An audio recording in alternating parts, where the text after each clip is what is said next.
السلام علیکم۔ مجاہد فرساد۔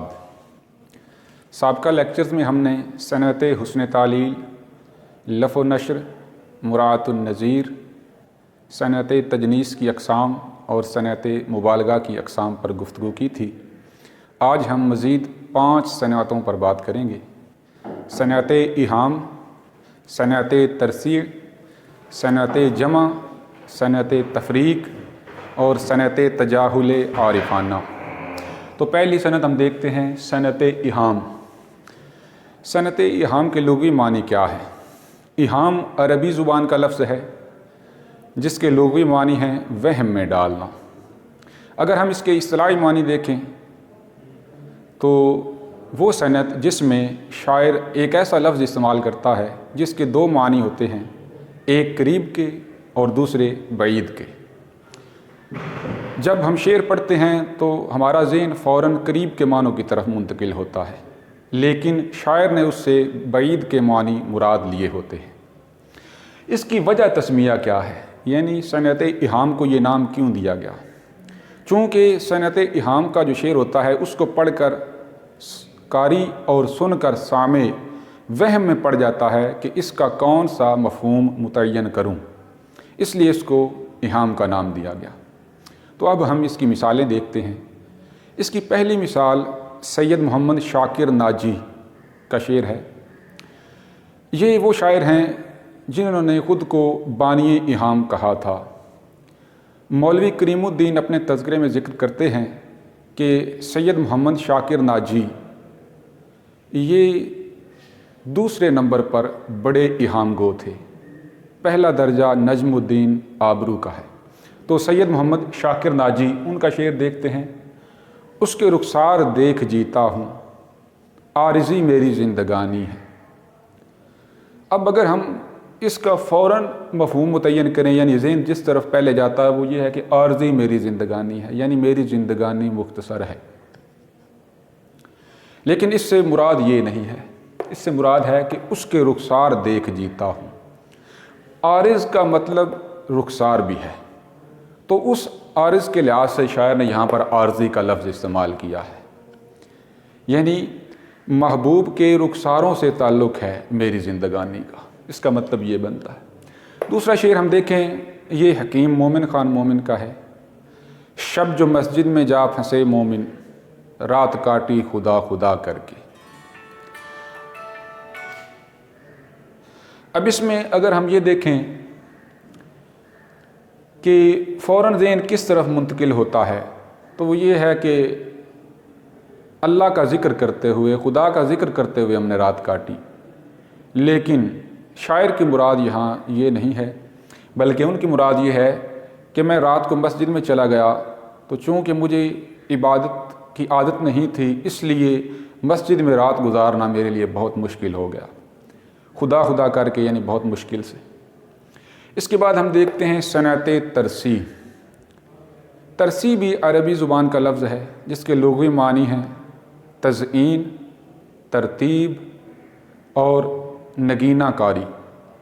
اگر اس کے اصطلاحی معنی دیکھیں تو شعر کے دونوں مصروں میں ایسے الفاظ استعمال کرنا کہ جو آپس میں ہم قافیہ اور ہم وزن ہوں۔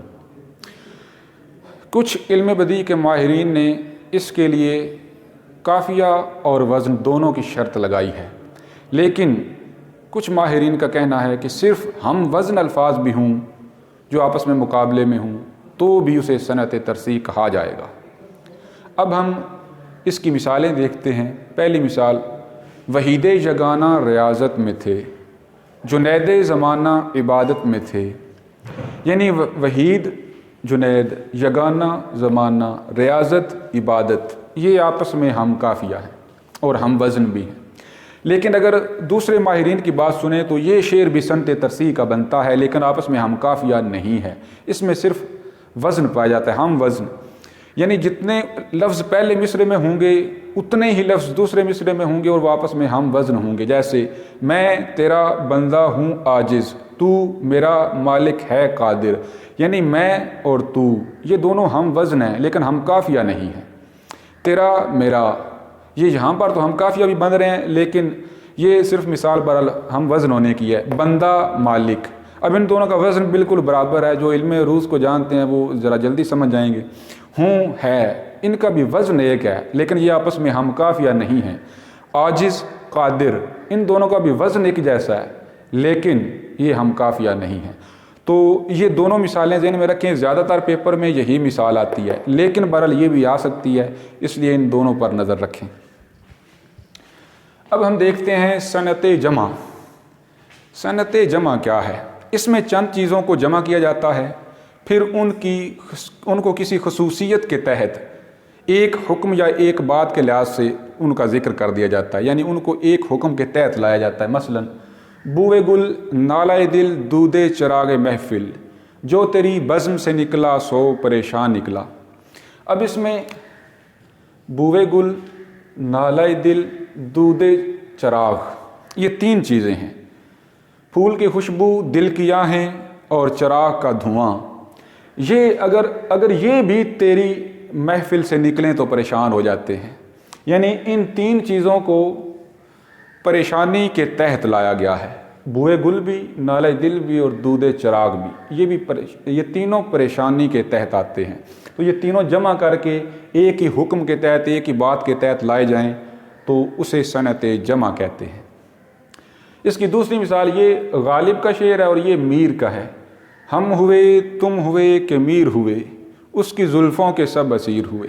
تو اس میں ہم، تم، میر، ان تینوں کو زلف کی اسیری کے تحت لایا گیا ہے، یعنی ہم بھی، تم بھی، میر بھی، یہ سارے زلف کی اسیری کے تحت لائے گئے ہیں۔ ان تینوں کو جمع کر کے زلف کی اسیری کے تحت لایا گیا ہے، تو یہ صنعت جمع ہے۔ صنعت تفریق، اس میں دو متضاد چیزوں کو ایک حکم کے تحت لا کر ان میں فرق بیان کیا جاتا ہے۔ اس میں جمع کر کے ایک چیز کے تحت لائے جاتے ہیں اور اس میں دو متضاد چیزوں کو ایک ہی حکم کے تحت لا کر ان میں فرق بیان کیا جاتا ہے۔ جیسے تجھ کو مسجد ہے، مجھ کو مے خانہ، واعظہ اپنی اپنی قسمت ہے۔ اب مسجد اور مے خانہ یہ متضاد ہیں اور ان کو قسمت کے تحت لایا گیا، یعنی ان میں جو فرق بیان کیا گیا ہے وہ ایک چیز کے تحت کیا گیا ہے۔ تجھ کو مسجد ہے، مجھ کو مے خانہ، واعظہ اپنی اپنی قسمت ہے، یعنی مسجد اور مے خانہ دونوں متضاد چیزیں ہیں لیکن ان کو ایک ہی چیز قسمت کے تحت لا کر ان میں فرق بیان کیا گیا ہے، اسے صنعت تفریق کہتے ہیں۔ صنعت تجاہل عارفانہ، تجاہل سے مراد ہے انجان بننا اور عارفانہ جان کر، یعنی اس کے لغوی معنی ہے جان بوجھ کر انجان بننا۔ اصطلاح میں وہ شعر جس میں شاعر جان بوجھ کر انجان بنتا ہے اسے صنعت تجاہل عارفانہ کہتے ہیں۔ مثلا تارے آنکھیں جھپک رہے تھے، تھا بام پر کون جلوہ گر رات۔ اب شاعر یہاں پر کون کے تحت بات پوچھ رہا ہے، یعنی سوال کر رہا ہے، حالانکہ وہ خود بیان کر رہا ہے کہ رات کو تارے بڑے چہک رہے تھے، چمک رہے تھے، بڑے خوش تھے، ان میں رونق تھی، وہ جھپک رہے تھے، جگمگ کر رہے تھے۔ کس لیے؟ تھا بام پر کون جلوہ گر رات، یعنی محبوب کی بات بھی کر رہا ہے لیکن سوال بھی کر رہا ہے، جان بوجھ کر انجان بن رہا ہے۔ وہ کون تھا جس کی وجہ سے تارے جگمگ جگمگ کر رہے تھے؟ وہ اس کا محبوب تھا۔ بہت شکریہ۔